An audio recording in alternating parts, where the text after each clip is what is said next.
안녕하세요. 저는 경기도에 사는 30대 여성입니다. 원래는 결혼해 남편과 딸아이 하나 이렇게 셋이 함께 살고 있었는데 지금은 딸아이와 저 이렇게 두 식구가 함께 살고 있네요. 이렇게 되기까지 그동안 참 많은 일들이 있었습니다. 오늘은 그 일들에 대해 이야기해 볼까 합니다. 저는 이른 나이에 결혼했습니다. 엄청나게 이른 건 아니었지만 그래도 제 친구 중에서는 가장 이른 나이이긴 했어요. 24세 했거든요. 공부를 그다지 잘하는 편이 아니었기 때문에 전문대를 나와 일찍 취업했습니다. 물론 그다지 좋은 회사는 아니었어요. 그리고 거기서 남편을 만났습니다. 남편은 저보다 7살이 많았어요. 당시에 31였습니다. 그리고 제가 다니던 회사의 정직원이었어요. 남편은 그래도 나름대로 서울에 있는 4년제 대학을 나와 그 회사에서는 그런대로 엘리트 대접을 받으며 다니는 사람이었습니다.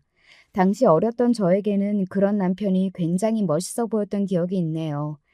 남편은 저와는 달리 집안이 중상층 정도는 되었어요. 저는 굳이 따지자면 조금 못 사는 편에 속했거든요. 아버지는 공장을 다니셨고 엄마는 집에서 부업을 하는 그 정도 말입니다. 밥을 굽는다든지 그만큼은 아니었지만 늘 돈에 쪼달리듯 살아갔고 어딘가 늘 부족한 그런 집이었어요. 반면 저희 시댁은 경기도에서는 그래도 조금은 비싸다는 아파트에 시아버지도 대기업을 다니셨고 시어머니도 오랜 시간 직장을 다니셨습니다. 남편은 그런 집의 외동아들이었고요. 대단히 잘 살거나 대단히 무언가가 있는 집은 아니었지만 제 눈에는 충분히 잘 사는 그런 집이었어요. 딱히 부족함이 없는 삶, 돈이든 뭐든 무언가에 쫓기지 않는 삶. 그런 삶을 사는 게 제 인생의 큰 목표 중에 하나였거든요. 그래서 남편과 결혼했습니다. 물론 좋아하는 마음도 있기는 했지만 그보다 안정적으로 살고 싶다는 마음이 더 크기는 했던 것 같아요. 따지고 보면 저도 순수한 마음으로 결혼을 한 게 아니기는 하죠. 그래도 남편을 좋아했습니다. 그런 마음이 하나도 없었다면 결혼까지는 하지 못했을 거예요. 솔직히 저는 그런 생각도 하기는 했던 것 같습니다. 저와 남편이 7살이 차이가 나고 제가 훨씬 어리니 그게 무기가 되어서 이 정도의 조건 차이는 괜찮을 거라는 그런 생각 말입니다. 하지만 시어머니에게는 그렇지 않았나 보더라고요. 너는 어디서 이런 애를 데리고 왔니? 여자 보는 눈은 네 아빠를 안 닮고 네 할아버지를 닮았어. 왜? 처음 보는 사람 앞에서 제가 마음에 들지 않는다며 시어머니는 그렇게 말했었습니다. 솔직히 저는 굉장히 충격적이기는 했던 것 같아요. 아무리 사람이 마음에 안 들기로서니 처음 보는 사람을 눈앞에 앉혀두고 어떻게 그런 말을 할 수가 있지? 라는 생각이 들었었거든요. 제가 사랑하는 사람이에요. 저는 이 사람이랑 결혼할 겁니다. 하지만 남편이 숙이지 않았어요. 남편이 저를 참 많이 좋아했거든요. 물론 그때 당시 이야기입니다. 지금은 죽이고 싶을 만큼 믿지만요. 나는 이런 얘 며느리로 못 본다. 그러면 저는 평생 혼자 살겠네요. 이 자식이?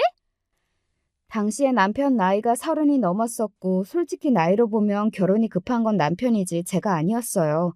시어머니는 결국 허락할 수밖에 없었습니다. 하나밖에 없는 외동아들이 저 아니면 평생 혼자 살 거라는데 어떡해요. 허락할 수밖에요. 시어머니와의 관계가 좋지만은 않을 거라는 건 당연히 예측할 수 있는 일이기는 했어요. 하지만 저는 남편을 믿었습니다.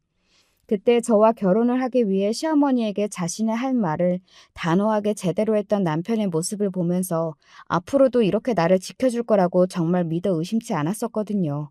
그때 의심을 했었어야 했는데 지금 와서 돌이켜보면 제가 사람을 참 쉽게 믿었었던 것 같아요. 그때는 어렸으니 더 그랬겠지만 말입니다. 그렇게 저와 남편은 결혼을 했습니다. 우리 집에서도 마냥 좋아하던 건 아니었어요. 특히 엄마가 걱정을 많이 하셨었습니다. 아직 애가 어린데 너무 빨리 보내는 건 아닌지. 제가 결혼을 너무 일찍 하는 것 같다고 세상 물정을 너무 모를 때 섣부른 선택을 하는 건 아닌지 몹시 염려하셨어요. 나중에 들은 이야기인데 집안 형편이 넉넉하지 않아서 제가 도피처로 결혼을 일찍 하기로 한 것 같은 게 마음에 너무 걸렸다고 하더라고요. 보통 그런 경우에는 상대방을 제대로 알아보지 않고 그냥 결혼을 하는 경우가 많으니까 혹시나 저도 그런 경우일까 봐 걱정이 되셨다고 했습니다. 결과적으로 보면 엄마가 그때 한 걱정이 다 들어맞기는 했어요. 역시 엄마는 엄마인가 봅니다. 제가 잘 알겠습니다. 평생 은진이만 보면서 행복하게 해줄게요. 엄마는 끝까지 그런 남편의 모습을 썩 믿어하지는 않으셨다고 나중에 이야기하시더군요. 말을 번지르르하게 잘하는 게 꼭 아버지를 닮았다고 말이죠. 엄마는 늘 아버지랑 결혼을 한 걸 후회하셨거든요. 하지만 아빠는 남편을 상당히 마음에 들어 하셨습니다. 그래, 사내라면 이런 결단력과 용기가 필요하지. 자네 같은 사람이라면 내가 믿고 우리 딸을 맡길 수 있을 것 같네. 둘이 아주 죽이 잘 맞는다고 당시에 그렇게 생각했던 것 같아요. 그게 불안하기는 했습니다. 저희 아버지를 제가 싫어했거든요.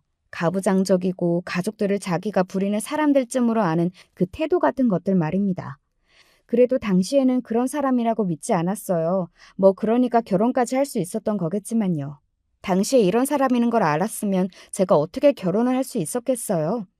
시어머니는 엄청나게 반대하시던 태도와는 달리 막상 결혼을 진행하는 과정에서는 그렇게 골지를 하지는 않으셨어요. 다만 한 가지 저도 걱정하고 엄마도 걱정한 조건을 하나 거시기는 하셨습니다.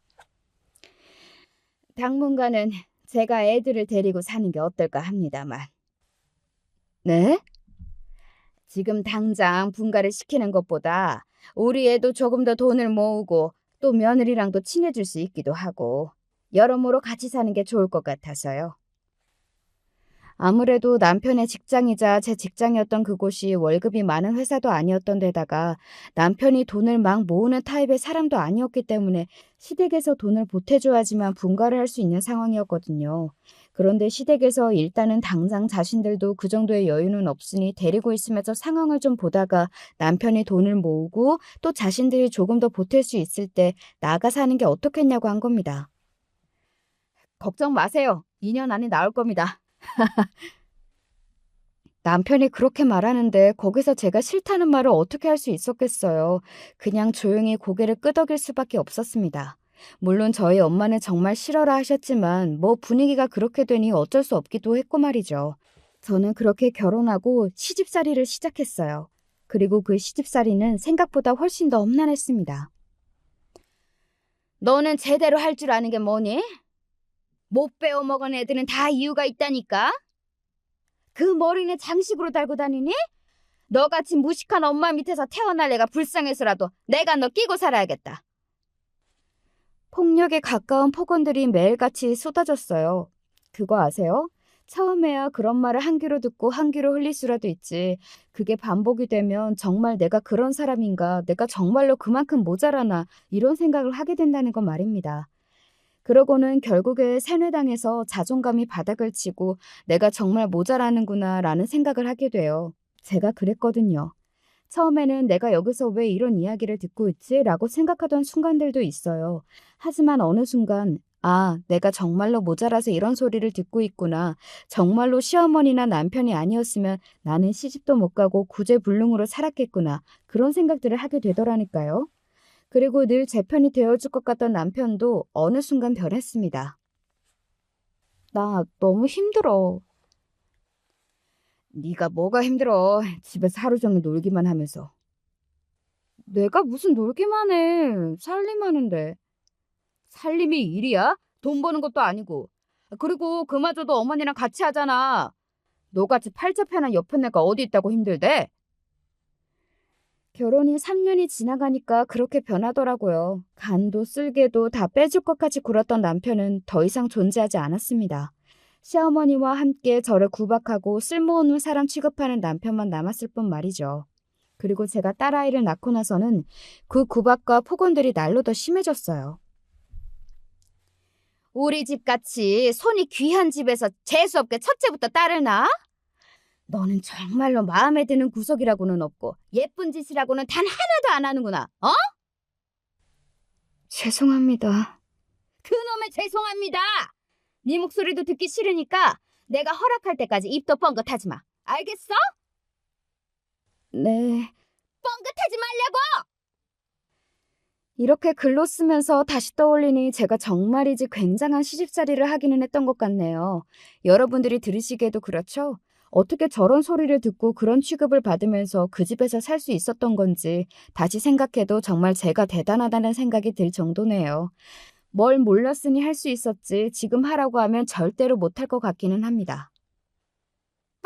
더 나아. 시어머니는 하루라도 빨리 제가 둘째를 낳기를 바라셨지만 사람 일이라는 게 뜻대로 풀리지 않잖아요. 게다가 당시에 제 나이가 28, 남편이 35이었거든요. 임신이 안 된다면 저보다 남편이 더 문제가 있을 확률이 높을 것 같아서 한 번은 이렇게 이야기를 했던 적도 있었습니다. 병원 가서 같이 검사를 받아봤으면 좋겠어요. 라고 말이죠. 그랬더니 시어머니가 노발대발을 하시더군요. 지금 내 아들한테 문제가 있다고 생각하는 거야? 어? 아니, 그게 아니고. 그게 아니기는 뭐가 아니야. 네 말이 그 말이잖아. 같이 검사를 받아보는 게 더 좋다는 의사 선생님의 말씀을 들어서요. 됐다. 임신이 안 되는 건 여자 문제일 확률이 더 커. 내가 봤을 때는 무조건 네 문제니까 네가 더 노력을 해라. 어디서 남자한테 산부인과를 가자는 이야기를 해? 저는 몇 번을 검사를 해도 별 문제가 없다는 것을 이미 이야기 다 들은 이유였거든요. 그래서 병원에서도 남편을 데리고 오라고 한 거라고 말이죠. 하지만 시어머니는 말도 안 되는 소리를 하며 우겼습니다. 그러다 결국 1년이 지나도 아무 소식이 없자 남편에게 넌지시 병원 한번 가보라는 이야기를 하시더군요. 그리고 간 병원에서 남편이 문제가 있는 것으로 결과가 나왔습니다. 이른 나이가 아니기는 해도 임신이 안 될 나이는 아닌데 지금 정자의 움직임을 보면 또래 다른 남성분들에 비해 숫자도 활동력도 상당히 적고 약하거든요. 이런 경우에는 자연 임신이 되지 않을 확률이 훨씬 크다고 봅니다. 남편은 어딘가 굉장히 충격을 받은 얼굴이었어요. 첫째인 딸도 그래서 3년이나 걸렸구나 하는 생각이 바로 들더라고요. 그때도 임신이 늦게 되어서 시어머니에게 저만 늘 엄청난 소리를 들었었는데 말입니다. 그리고 그 소식을 저는 바로 시어머니에게 전달했어요. 뭐라고? 아휴, 그럴 리가? 사실 시어머니도 임신이 잘 되지 않아 남편 하나만 가진 거였거든요. 아마 시아버지도 비슷한 이유가 있지 않으셨을까 저는 속으로만 생각했습니다. 저는 시어머니도 속으로 분명히 그런 생각을 하셨을 거라고 생각해요. 하지만 저에게는 티를 내지 않으셨죠. 그게 뭐든 제 탓을 했어야 했으니까 말입니다. 그러게, 첫째는 아들을 낳았어야지. 그러면 둘을 못 낳아도 아무런 상관이 없었잖아. 왜 딸을 낳아서는?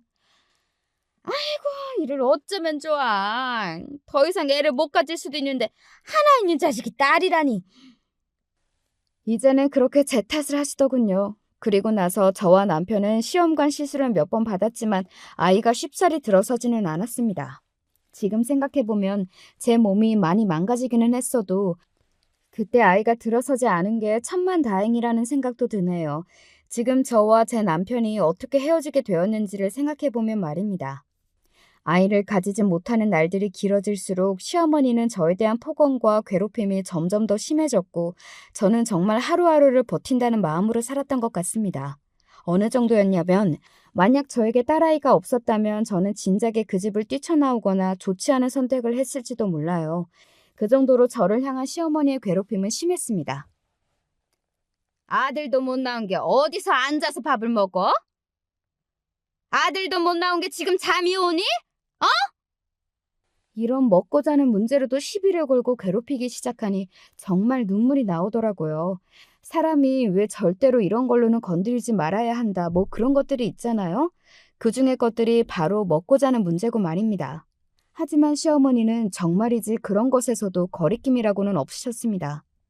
그때쯤이었던 것 같아요. 언젠가 내가 이 집을 나가게 되는 날이 올지도 모르겠다 생각하고 그날을 꿈꾸기 시작한 게 말입니다. 그래서 저는 시어머니가 저를 학대했다는 증거 같은 것들을 하나둘 모으기 시작했습니다. 언젠가 쓸모가 있을 거라고 생각했거든요. 그리고 바로 그 즈음에 또 이런 일이 있기도 했어요. 요즘 집에 왜 이렇게 늦게 들어와? 회사 일이 많다고 했잖아. 내가 그 회사를 몰라? 그 회사는 이렇게 사람 오래 잡아두는 회사인 거 나도 잘 알아. 저도 결혼 전에는 남편과 같은 회사에 다녔잖아요. 그런데 말도 안 되는 소리들을 늘어놓으며 이상한 말들을 해대더라고요. 그러다가 논리적으로 막히면 이렇게 버럭 소리를 질렀습니다. 어디 집안이라는 여자가 남자 밖에서 하는 일을 이렇다 저렇다 말을 못해? 내가 그렇다면 그런 거지. 이런 식으로 말이죠. 정말 너무 꺼림칙했습니다. 그래서 하루는 남편이 자던 날 남편의 지문으로 휴대폰 잠금 장치를 풀고 그 안의 내용들을 확인했어요. 아니나 다를까 바람이 났더군요. 그때 제 나이가 30을 넘어서고 있었고 남편은 40이 다 되어가던 나이였습니다. 그런데 20대 여자랑 바람이 난 것 같더라고요. 이번에도 회사의 직원인 것 같았습니다. 정직원은 아니고 계약직 직원 말이죠. 그 여자와 주고받은 카톡의 내용들을 보면서 분노보다는 슬픔의 감정이 먼저 저를 덮쳤던 것 같아요. 그 여자에게 하는 모든 말이 남편이 과거에 저에게 했던 말들과 거의 비슷했거든요. 너의 힘듦을 알고 나는 그것까지 다 포용해서 너를 사랑하고 뭐 그런 이야기 말입니다. 내가 집에서 살림만 하는 여자가 되어서 이제는 더 이상 젊고 아름답지 않아서 나를 이렇게 홀대하나 하는 생각이 여자로서 비참한 기분이 들기도 했던 것 같아요. 언젠가 남편이 이런 이야기도 했었거든요.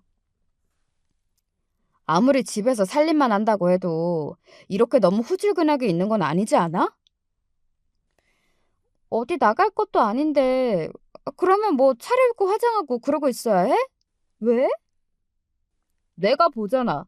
나는 아직 내 아내가 예뻤으면 좋겠는데? 내가 그럴 시간이 어딨어. 아침 5시부터 일어나서 아침 차려야 하는데. 아이고 됐다 됐어. 내가 너한테 무슨 말을 하니? 아니, 현실적으로 말이 안 되는 이야기를 하니까 그렇지. 제 생각인데 남편은 이미 그때부터 그 바람난 여자를 마음에 두고 있었던 것 같아요. 그러니까 사사건건 저랑 비교했던 거죠. 그 여자는 예쁘게 하고 회사에 출퇴근하는데 저는 아줌마가 되어서 집에서 살림을 하고 있으니까 말입니다. 서러웠습니다. 저는 이렇게 살고 싶어서 이렇게 사는 게 아니었잖아요. 분가시켜준다던 그 인연은 이제 훨씬 지나다 못해 그 말은 언제 있었는지 흔적도 없이 사라져버렸고 제가 관련 이야기만 꺼내면 돈도 없고 돈도 못 벌어오는 년이 그런 이야기 한다고 속표해서 좋겠다고 막말이나 듣고 살면서 새벽 5시에 일어나 밥을 차리고 시어머니가 시키는 온갖 잡다한 일과 폭언과 괴롭힘을 받으며 시집살이 하고 있는데 말입니다. 아무 의미가 없다는 생각을 그쯤에 했던 것 같아요. 내가 여기서 이러고 살 의미도 왜 이러고 사는지도 말입니다. 남편의 휴대전화에 있는 그 바람의 증거들을 제 휴대폰으로 옮긴 다음 그때부터 본격적으로 어떻게 하면 한 푼이라도 더 받고 이 집을 나갈 수 있을지 궁리를 시작했던 것 같습니다. 그냥 나가서 딸아이와 둘이 함께 살 엄두가 나지 않았고 게다가 저는 그간 남편과 시어머니에게 당한 게 억울해서라도 그냥 그 집을 순순히 나갈 수 없었어요. 그렇게 이렇게 저렇게 머리를 굴리고 있던 어느 날이었습니다. 어머니, 저 강남 아파트 청약 당첨됐어요. 뭐? 그게 정말이냐? 어머나 어머나 세상에 이런 복이. 남편이 강남에 있는 아파트에 청약 신청을 넣었는데 당첨이 된 겁니다. 그 아파트는 저도 알고 있는 아파트였어요. 당첨만 되면 로또나 다름없다고 주변에서도 너도 나도 넣었던 아파트였습니다. 그런데 남편이 됐더라고요. 저는 그쯤에는 이미 어떤 이유가 있던 남편과 헤어질 생각을 굳게 하고 있던 시점이었기 때문에 그냥 돈을 더 받을 수 있겠구나 그런 생각만 했던 것 같아요. 그런데 제가 따로 요구하지 않아도 그게 이루어졌습니다. 하루는 시어머니가 저를 부르더군요. 그러고는 이렇게 말했습니다. 작게 시작할 수 있는 전셋집 정도는 내가 마련해 줄 테니 갈라서거라. 굉장히 선심 쓰는 듯 그렇게 말하면서 남편과 이혼하라고 하더군요. 알고 봤더니 시어머니는 남편이 다른 여자를 만나고 있다는 사실을 다 알고 계셨습니다. 그리고 남편이 그 여자와 새 출발을 하고 싶어 한다는 것도 말이죠. 아마 시어머니의 생각에는 시험관을 받으려고 해도 나이가 많은 저보다는 어린 여자가 낫겠다고 생각했을 거고 또 저와는 이미 너무 어그러지시고 미워하는 마음도 크고 하니 더 이상 꼴 보기 싫기도 했을 겁니다. 그래도 그렇지 너무 양심이 없더군요. 시어머니가 챙겨준다고 말하던 그 전셋집은 11평의 작은 1.5룸이었고 전세가 기준 1억이 조금 넘는 집이었어요. 동네도 좋지 않았고 말이죠. 싫은데요? 시어머니는 꽤 놀란 듯 보였습니다. 시어머니 입장에서는 그만큼 저에게 굉장히 많이 챙겨주는 거라 생각했을 거고 또 평소에 고분고분 말을 다 듣는 사람이었으니 이번에도 조용히 받고 떨어질 줄 알았는데 싫다는 말이 나왔으니 말이죠. 뭐라고 했냐? 너 방금 싫다고 했냐? 네, 싫다고 했어요. 아니, 너 같은 애한테 이 정도나 준다고 하면 감지덕지하고 받아서 나갈 것이지. 지금 이게 어디서 주제도 모르고. 애비 바람난 거 다 알고 있어요. 저한테 증거도 있고요. 제 그 말에 시어머니는 입을 딱 다물더군요. 정말로 그동안 저를 바보 등신 머저리 취급하고 있었구나 하는 것을 단번에 알 수 있었습니다. 제가 알고 있을 거라는 생각은 정말 하나도 못한 듯 보였어요. 그게 뭐? 남자가 사회생활을 하다 보면 바람도 나고 그럴 수도 있지. 사람들도 그렇게 생각하는지 한번 볼까요? 저 소송할 거예요. 이게 어디서? 그리고 어머님이 그동안 저한테 막말하신 거, 괴롭히신 거, 그런 것도 저한테 이미 다 증거 있어요. 제가 그동안 그냥 당하고만 있었을 거로 생각하세요? 시어머니는 그때부터는 굉장히 당황한 기색이 역력했습니다. 저희 시어머니가 외부의 시선에 굉장히 신경을 많이 쓰는 사람이었거든요. 그래서 저와 밖에 나가는 날에는 세상에서 가장 상냥하고 사람 좋은 시어머니 행세를 했고 말이죠. 그래서 동네 사람들이나 시어머니의 지인들은 시어머니가 저한테 집에서 이런 말과 행동을 한다는 것을 전혀 몰랐어요. 아마 꿈에도 생각하지 못했을걸요? 너 지금 나 협박하는 게냐? 어머님이 저한테 어떻게 하셨는지 그 누구보다 잘 아실 테니 그게 협박이라고 느끼시는 거면 어머님도 저한테 잘못하셨다는 걸 아시는 거네요? 다른 사람들이 알면 안 된다고 생각하시는 거죠? 시어머니는 그런 저에게 반박은 하지 못하고 이년이 하면서 부들부들 떨고 있기만 하더군요. 그런 시어머니에게 시어머니가 저한테 했던 이야기 몇 개가 녹음된 파일을 들려드렸습니다. 새삼스럽더라고요. 아마 시어머니가 느끼기에도 새삼스러웠을 겁니다. 자기가 그렇게 폭언할 때는 몰라도 그 폭언을 하는 자신의 녹음된 목소리를 듣는다는 건 말입니다. 가만히 듣고 있던 시어머니의 안색이 하얗게 질렸습니다. 저는 시어머니의 그 표정을 보고 확신할 수 있었어요. 내가 달라는 대로 주겠구나. 아니면 혹은 본인이 맡고 싶은 만큼 큰 금액을 나에게 주겠구나 하는 걸 말이죠. 그리고 며칠 뒤 시어머니는 저에게 5억을 주겠다고 했습니다.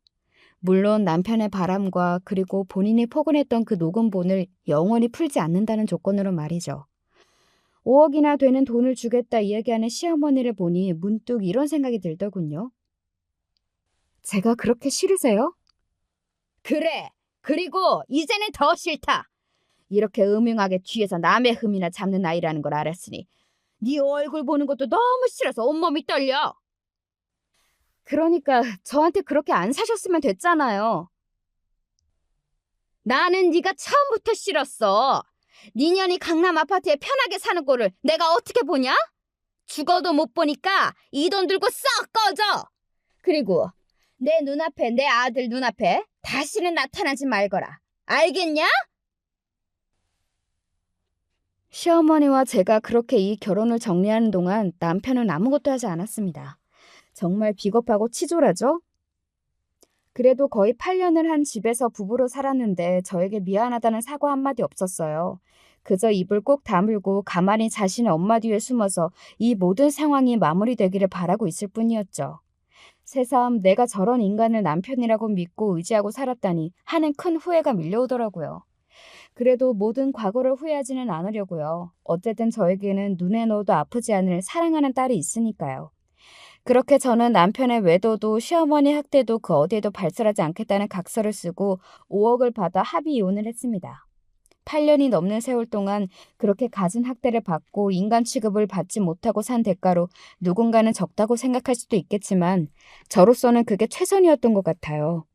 변호사들에게 상담 받아봐도 소송으로는 그만큼 큰 금액을 받을 수 없을 거라고 했고 제 분풀이보다 앞으로 살아갈 날들이 더 중요하다고 저는 그렇게 생각했거든요. 저는 더 이상 그들과 엮이고 싶지 않았습니다. 얼굴만 봐도 그 시절에 제가 괴롭힘 당했던 일들이 트라우마처럼 떠올라 고통스러운데 복수고 나발이고 하고 싶다는 생각조차 들지 않았습니다. 사람들은 제가 이렇게 이야기하면 호구라고 생각할 수도 있겠지만 제 심정이 그랬어요. 그래서 그냥 어느 정도는 이 지옥 같은 곳을 벗어난다는 마음으로 신나서 도장을 찍어줬던 것 같기도 합니다. 그리고 진짜는 그 다음부터였어요. 정말 상상하지도 못했던 방향으로 일이 흘러갔거든요. 아마 들으시는 분들도 뭐 저렇게 되냐? 하실 겁니다. 자, 이제부터는 그 이야기를 해드릴게요. 저는 받은 5억으로 집부터 계약했습니다. 전셋집을 들어갈 수도 있었지만 뭐 마음의 안정을 위해 집을 사고 싶었어요. 그래서 경기도에서도 조금 한적하다 는 곳으로 이사를 알아보고 3억이 채 되지 않는 금액으로 딸아이와 둘이 살 수 있는 조그만 집을 얻었습니다. 친정집 주변이기도 했고 말이죠. 그리고 이사를 하자마자 운이 좋게도 저를 안쓰럽게 생각하던 지인을 통해 일자리를 소개받을 수 있었어요. 그래서 아이는 잠시 엄마한테 하루에 몇 시간 정도 맡기는 걸로 하고 일을 시작했습니다. 아이가 6살이 되던 해였기 때문에 어느 정도는 엄마 손을 조금 떠나도 되는 때이기도 했고 또 아이가 외할머니를 무척이나 좋아하기도 했어요. 저는 이혼하고 나니 인생이 잘 풀리는 것 같다는 느낌을 받으며 하루하루를 더없이 행복하게 지내고 있었습니다. 누군가에게 감시받지 않아도 되는 것, 폭언과 괴롭힘 등등으로부터 해방된 삶이 얼마나 안락하고 편한지를 느끼며 매일을 감사하게 지냈던 것 같아요. 그들이 떵떵거리고 살든 말든 솔직히 저는 관심이 없었습니다. 당시에 제가 무척이나 행복했거든요. 그래서 다 괜찮았어요. 하지만 옥보라는 건 있고 천벌이라는 건 있는 것 같더라고요. 얼마 지나지 않아 들려온 그들의 소식은 저로서도 놀랄 만큼 충격적이기는 했습니다. 우선 남편이 만났다던 그 여자 말입니다. 20대고 남편과 같은 직장에 다녔던 계약직 상간녀요. 그 여자가 사기꾼이었다고 하더라고요. 결혼하려고 시어머니가 이거저거 알아보던 중에 알게 된 모양이었습니다. 그 여자는 자신이 사기꾼이라는 게 들통이 나자마자 잠적을 해버렸고 말이죠. 그래서 여기서 무슨 사기를 당했느냐가 가장 중요하겠죠. 바로 그 아파트 청약이었어요. 그거 거짓말이래. 청약이 된 게 거짓말이라고? 오, 그 여자가 자기가 다 알아서 하겠다고 하면서 청약 신청했다 하면서 돈 뜯어가고 당첨됐다는 것도 어디서 합성해서 보여주고는 또 돈을 뜯어갔다던데? 청약된 것도 애초에 거짓말이고 없던 일이래. 뭐? 그리고 그걸로 뜯긴 돈이 5억이 넘는다던데? 사람이 멍청해도 정도가 있지 여자의 눈이 멀어 제대로 된 판단을 못한 것 같더라고요. 누가 봐도 허술한 사기 수법인데 그냥 넘어간 겁니다. 여자가 자신이 대신 신청해주겠다는 말에 남편이 돈을 주고 그리고 나중에 당첨이 됐다며 합성한 사진을 보여줬는데 그걸 덜컥 믿어버린 거고 말이죠. 그리고 잔금까지 그 여자한테 다 줬다더군요. 그렇게 사기를 당한 게 총 5억이 넘는다고 하더군요. 저에게 준 돈까지 합치면 시댁은 하루아침에 10억이라는 돈을 날린 겁니다.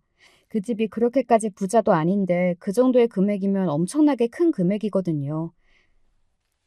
결혼 준비하는 과정에서 그 여자가 자기 집 어른들을 계속 안 보여주려고 하고 또 말이 이랬다 저랬다 바뀌니까 너희 전 시어머니가 심부름 센터를 고용해서 알아봤나 보더라고. 그래서 알게 됐대. 사기꾼이라는 걸? 그런 작은 회사들만 돌아다니면서 유부남 깨어내서 돈 뜯어내고 한 적이 이미 몇 번 있어서 고소도 당하고 그런 기록이 남아있었나 봐. 너희 시어머니가 뒷목 잡고 난리치는 거 보고 그랬다더라. 뭐라고? 당신 아들 주제를 좀 보라고. 저런 남자를 나 같은 어리고 예쁜 여자가 좋다고 하면 어딘가 이상하다고 생각해야 하는 거 아니냐고. 사기도 당신들 같이 주제 파악이 안 되는 사람들이 당하는 거라고.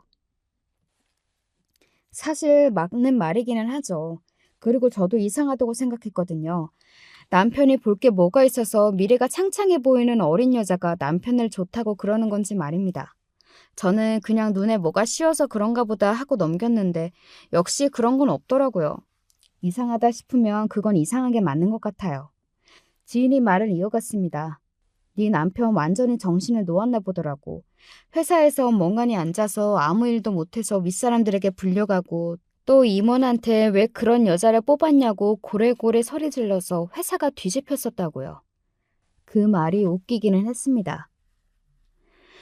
지가 그런 여자한테 넘어가서 바람 피워놓고 그런 여자를 뽑은 회사 탓은 왜 해? 하여간 그 집 식구들은 자기들이 잘못한 거는 정말 하나도 생각 안 하고 남 탓만 한다니까. 남 탓 안 해야 할 일도. 그러게나 말이다.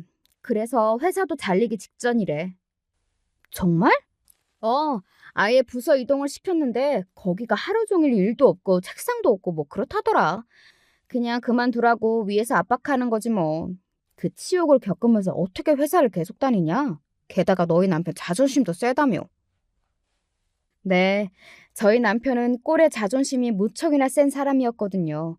흔히들 이야기하는 그 가오가 죽는 게 싫다며 매번 부부동반 모임에도 저를 데리고 나가지 않았습니다. 뭐 다른 집 아내들은 관리도 잘해서 예쁘고 어쩌고 하면서 말이죠. 제가 아는 남편은 본인이 회사에서 그런 취급을 받는다면 얼마 버티지 못하고 금방 그만두고 나올 게 뻔한 사람이기는 했어요. 그 회사를 나와서 그 나이에 다시 어디를 갈 수 있을지는 모르겠지만 그런 냉정한 현실 파악과는 거리가 먼 사람이기도 했고 말입니다. 그리고 이번에는 또 다른 사람에게 들은 이야기인데 시어머니가 저를 학대했다는 것도 동네 파다하게 소문이 다 났다고 하더군요. 저는 정말로 소문을 낸 적이 없었거든요. 그래서 그게 어떻게 났나 했는데 사실은 동네 사람들도 은연중에 다 알고 있었나 보더라고요. 어딘가 늘 기가 죽어있는 제 모습과 간간히 집안에서 들리는 시어머니의 날카로운 고함 소리 같은 거로 말이죠. 그리고 결정적으로 딸아이가 당시에 다니던 어린이집 선생님께 이런 말을 했다는 걸 들었습니다. 저는 그 말을 듣고 가슴이 참 많이 아팠던 게 기억이 나네요. 글쎄, 미나가 자기 할머니가 맨날 자기 엄마 아야하게 한다는 이야기 들었어요? 그거 아무래도 미나 어머님이 시어머님께 학대당한다는 말 같죠? 어딘가 늘 기가 죽어 보이고 힘이 없는 모습으로 다녔던 제 태도에 그 소문이 더해져 동네 아줌마들 중심으로 그 소문이 빠르게 더 살이 붙어져서 퍼졌다고 하더군요. 제가 이혼을 하자 그 소문은 더더욱 크게 퍼졌고 남편이 젊은 여자에게 사기를 당했다는 소식까지 들리자 그 소문은 더더욱 신빙성이 생겼고 말입니다. 제가 딱히 복수를 하지 않아도 딱히 무언가를 손쓰지 않아도 그 사람들이 가장 두려워하는 것, 그 이상으로 그 인간들은 되받았어요. 시어머니는 자신이 제일 두려워하던 평판에 금이 가는 일이 생겼고 그건 남편도 마찬가지였습니다. 게다가 두 사람이 그렇게 사죽을 못 쓰던 돈까지 10억이나 날렸잖아요. 저한테 5억, 그리고 그 사기꾼 상간녀한테 5억 말이죠. 한동안은 시어머니도 남편도 정신이 나가서는 그 여자를 잡으러 다닌다는 이야기를 들을 수 있었습니다. 그런데 그게 어디 말처럼 쉽나요? 작정하고 사기를 치고 작정하고 돈을 들고 숨어버린 사람을 무슨 수로 어떻게 찾냐고요. 게다가 찾는다고 해서 그 돈을 다 돌려받을 수 있다는 보장도 없고 말이죠. 제가 아는 그들이라면 지금 정신병이 오기 일보 직전일 거라는 생각이 들었습니다. 그리고 얼마 지나지 않아 남편이 스스로 회사를 그만뒀다는 이야기를 들을 수 있었습니다. 딱 예상대로였어요. 그 자존심에 그 성격에 자신을 그렇게 대접하는 회사를 오래 다닐 수 있을 리 없었습니다. 그때쯤 한 생각이 있어요. 언젠가 나를 찾아올 것 같아. 에이, 설마 아무리 그래도 사람이라면 그러면 안 되지, 염치가 있으면.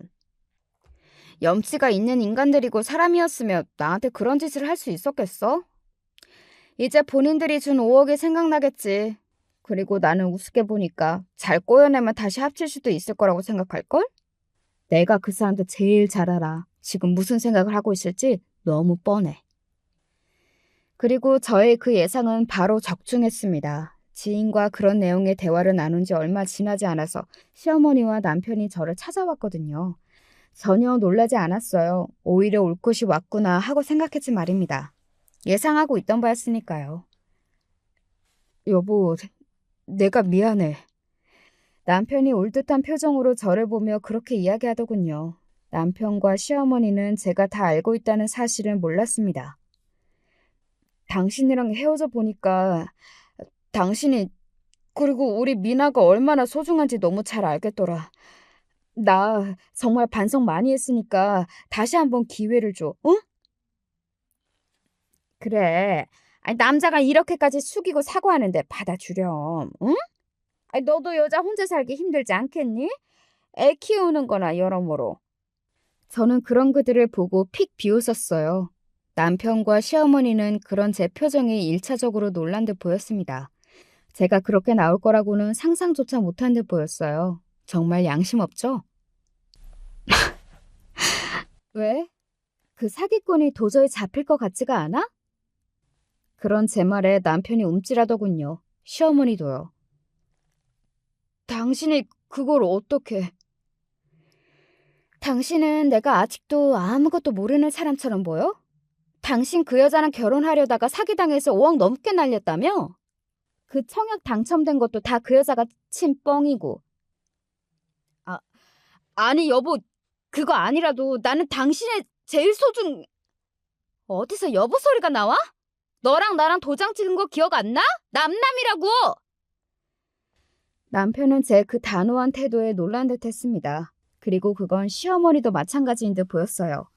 저는 시어머니에게 하고 싶었던 말을 하기 시작했습니다. 방금 그러셨죠? 여자 혼자 살기 힘들 거라고, 아이 키우기 힘들 거라고. 아니요. 저는 지금 세상 그 어느 때보다 행복해요. 매일 아침 어머니의 그 포근에 잠에서 깨지 않아도 돼서 행복하고, 잠을 자는 것도 먹는 것도 심지어는 화장실에 가는 것도 어머니 눈치를 보던 시절에서 벗어나서 이제 숨을 쉬고 사람 사는 것 같다고요. 그거 아세요? 저 그 집에 살 때는 하루에도 12번 죽고 싶었던 거? 아니, 내가 뭘 얼마나 그렇게 했다고.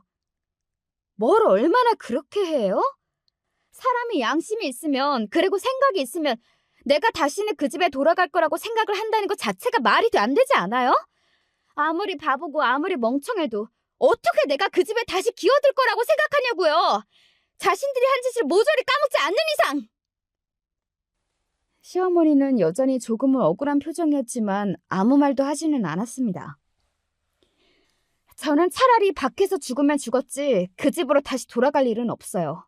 그러니까 포기하시고 돌아가세요. 인제 와서 이러시는 거 저한테 준 5억이 아까워서 그러시나 본데, 그게 제가 다 알아보니까 다시 받아가실 수 없는 돈이에요. 그니까 포기하세요. 그렇게 이야기하고 그 자리에서 벌떡 일어서서 나왔습니다. 뒤에서 저를 부르는 남편의 목소리가 들려왔지만 돌아보지도 않았어요. 저는 그들의 얼굴을 보고 있는 것만으로도 숨이 턱턱 막혀왔거든요. 제가 그렇게까지 이야기했는데도 남편과 시어머니는 얼마간은 계속 저를 포기하지 않았습니다. 정확히는 저를 포기하지 않은 게 아니라 저한테 준 돈이 자꾸 생각이 났던 거였겠죠. 그때는 그 강남에 엄청나게 비싼 아파트에 들어간다고 생각하고 5억쯤이야 하며 준 걸 텐데 지금은 그게 아니었으니까요. 남편은 수시로 저를 찾아와서 너밖에 없다는 둥, 우리 세 식구 함께 살자는 둥, 이런 말도 안 되는 소리들을 해댔습니다. 세상 어느 천지에 그런 말을 믿을 여자가 있냐고요. 그리고 이제는 다 늙어빠진 그 남자란 말입니다. 취직 자리를 알아보고 있는 것 같았지만 경력이 많은 것도 아니었고 전 회사에서 좋지 않은 일로 쫓기듯 잘린 거라 그런지 취업이 안 되는 것 같더라고요. 그런데 돈은 다 날려먹었으니 일을 구하긴 했던 상황이었고 말입니다. 그것 때문에 시어머니와 남편이 하루가 멀다고 싸우는 바람에 주민들이 저 집 엄마랑 아들은 맨날 첫날 싸우냐, 며느리 없으니까 이제 아들을 잡냐, 뭐 그런 말까지 한다고 들었습니다. 그리고 그 상간녀 있잖아요. 그 여자는 해외로 도피해서 사실상 잡는 건 불가능하다는 이야기를 전해들을 수 있었습니다. 단순히 그 여자가 혼자 사기를 쳐서 달아난 게 아니라 그 무리, 조직 같은 게 있나 보더라고요. 남편이 혼자 어떻게 잡으러 다닌다고 해서 잡을 수 없는 전문꾼들 말입니다. 경찰도 고개를 절레절레 저었다고 하니까요. 아마 잡는다고 해도 돈은 이미 그 여자 손에 없을 겁니다. 이미 다 빼돌려서 다른 곳에 넘긴 상태일 거니까요. 이런 전문꾼은 잡는다고 해도 돈을 받을 수 있는 확률은 거의 없다고 보시는 게 맞아요. 그 말을 듣고 시어머니와 남편이 절망했다고 들었습니다. 시어머니는 경찰서 바닥에 주저앉아서 땅을 치며 울었다는 이야기도 전해 들었고 말이죠. 이런 걸 보면 업보라는 게 정말로 있나 싶기도 해요. 그리고 또 그런 게 있다고 느낀 것 중에 하나는 바로 이거였습니다. 너 들었니? 뭘? 너 사는 집 거기 재개발 들어간대. 제가 이혼을 하는 조건으로 5억을 받아 샀던 그 집 말이에요. 원래는 거기가 재개발 구역이 아니라 다른 곳이라고 소문이 돌아서 다른 곳의 집값은 엄청나게 뛰고 상대적으로 저희 집이 있는 곳은 값이 내려가서 제가 더 싼 값에 살 수 있었던 거였거든요. 그런데 소문이 돌던 그 구역이 아니라 저희 집이 있는 구역으로 발표가 났다는 겁니다. 그것도 저희 집이 정말로 한가운데 중심가였어요. 거의 7배가 넘는 보상금을 받게 될 거라고들 하더군요. 제가 살고 있던 집은 위치가 좋아서 더 받게 될 수도 있다는 이야기를 들을 수 있었습니다. 그게 거의 10억에 가까운 돈이었어요. 내가 그동안 너무 고생해서 하늘이 나를 가엾게 여기고 이런 선물을 보내주시는 건가 하는 생각까지 들 정도였습니다. 그 재개발뿐만 아니라 이혼하고 정말 모든 게 잘 풀렸었거든요. 심지어 친정 부모님마저도 말입니다. 친정 부모님이 살던 집도 바로 옆에 도로가 생기면서 가격이 3배가 뛰었거든요. 저도 지인이 소개해준 그 직장에서 일을 굉장히 잘한다는 이야기를 들으며 연봉까지 협상할 수 있게 되었으니까 말이죠. 정말 행복한 나날들이었습니다. 진작에 왜 이혼하지 않았는지, 뭐가 그렇게 겁이 났던 건지, 과거에 제가 정말로 바보 같고 한심하다고 여겨질 정도로 말이죠. 그리고 그 재개발 소식은 얼마 지나지 않아 시어머니의 귀에 들어갔습니다. 득달같이 저를 찾아왔거든요. 내가 준 돈으로 그렇게 큰 돈을 벌게 된 거니까 나한테도 나눠줘야지 않겠니? 그게 당연한 거지. 이런 말도 안 되는 소리를 하루 말이죠. 그게 당연한 거라뇨? 그 5억은 저한테 주신 거고 도장 찍고 합의까지 다 한 제 돈이잖아요. 그 돈으로 산 집이 가격이 오른 건데 그걸 왜 제가 어머니한테 드려야 하는 거죠? 어머머머머, 얘 말하는 것 좀 봐. 양심이 없네. 제가 양심이 없다고요? 어디 한번 동네 사람들 다 불러놓고 이야기해 준 다음에 누가 더 양심이 없는지, 지금 누가 억지를 부리고 있는 건지 물어볼까요? 너 이렇게 독한 애였니? 제가 독한 게 아니라 어머님이 너무 말도 안 되는 이야기를 하시는 거잖아요. 지금 무슨 소리를 하고 있는지 본인이 자각하고 있긴 하세요? 그렇게까지 이야기해도 시어머니는 도저히 돈이 포기가 안 되는지 계속해서 저한테 얼마를 달라고 요구하셨습니다. 그것도 참 기가 차다 못해 웃겼던 것 같아요. 처음에는 5억을 달라고 했다가 씨알도 안 먹히니 그 다음에는 3억을 달라고 했다가 요즘은 그러면 1억이라도 달라고 이야기하더라고요. 진짜 너무 웃기고 기가 차지 않나요? 법적으로 하세요, 법이요. 저는 그리고 그럴 때마다 법으로 해결하자는 것으로 답변하고 있습니다. 법적으로는 저는 아무 문제가 없다는 걸 이미 숱한 변호사들과의 상담으로 다 이야기를 들은 다음이었거든요. 아마 시어머니도 그걸 알아서 저한테 저렇게 억지를 부리는 걸 테고 말이죠. 저에게 이혼하라고 했을 때, 그리고 강남 그 청약 아파트와 20대라는 남편의 그 상간녀의 눈이 멀었을 때는 이런 결과는 시어머니도 상상조차 하지 못했을 겁니다. 그리고 지금 시어머니의 심정은 제가 그 누구보다 잘 알 수 있어요. 그 사람의 성격을 가장 잘 아는 게 저는 저라고 생각하거든요. 아마 시어머니는 지금쯤 분한 심정에 잠도 제대로 자지 못하고 있을 게 너무나 눈에 선하게 보였습니다. 자신을 속이고 나른 그 사기꾼 상간녀도, 그리고 이혼하고 너무 잘 살고 있는 저도 너무 화가 나고 생각하는 것만으로도 분이 차오를 거예요. 보통 제대로 된 사람이라면 그래도 자신의 업보가 있고 자신과 아들의 잘못으로 일어난 일이니 그만 잊고 새롭게 살아보자라는 생각을 할 텐데, 시어머니와 남편은 그게 되는 사람들이 아니었습니다. 아니, 애초에 그게 되는 사람들이었다면 저에게 그런 짓을 하지도 않았겠지만요. 아마 시어머니와 남편에게는 잘 사는 제가, 그리고 어쩌면 영원히 잡히지 않을 그 사기꾼 상간녀가 평생 감옥과 같은 고통을 줄 거로 생각합니다. 떠올리고 생각할수록 화가 나고 분하겠지만 어떻게 할 수 있는 방법이 없으니까요. 게다가 계속 되새김질하며 떠올릴 테고요. 그런 그들을 생각하면 더더욱 행복하게 살아야겠구나 하고 매번 다짐하게 되는 것 같아요. 그게 최고의 복수라는 걸 제가 그 누구보다 잘 알고 있으니까요. 저는 이제 그만 여기서 사연을 줄여야 할 것 같네요. 어떻게 들으셨는지 모르겠어요. 재미있고 또 속 시원한 이야기가 되었으면 좋겠습니다. 많은 분이 그렇게 들어주셨으면 하는 마음으로 썼거든요. 그리고 저는 이제 어느 정도 마음의 정리가 다 되었어요. 상처도 치유가 되었고요. 아마 그러니 이 이야기를 남에게 할 용기도 생긴 거겠죠. 다음 달에 친정 부모님과 집을 합쳐 이사하기로 했습니다. 여러모로 같이 사는 게 더 좋을 것 같아서요. 제가 받은 보상금과 부모님이 받은 보상금으로 동네에서 가장 좋다는 아파트를 계약했거든요. 아마 이 소식도 시어머니는 들었을 겁니다. 그리고 무진장 배 아파하시겠죠. 요즘 장마가 시작됐는지 비가 엄청 많이 오는 날이 잦더라고요. 우산 꼭 챙겨 다니시고 여름에는 냉방병도 조심해야 하는 거 아시죠? 언제 어디서나 건강이 최우선이니까 늘 건강 챙기면서 사세요. 그래야 좋은 날도 오고 하더라고요. 끝까지 들어주셔서 감사합니다.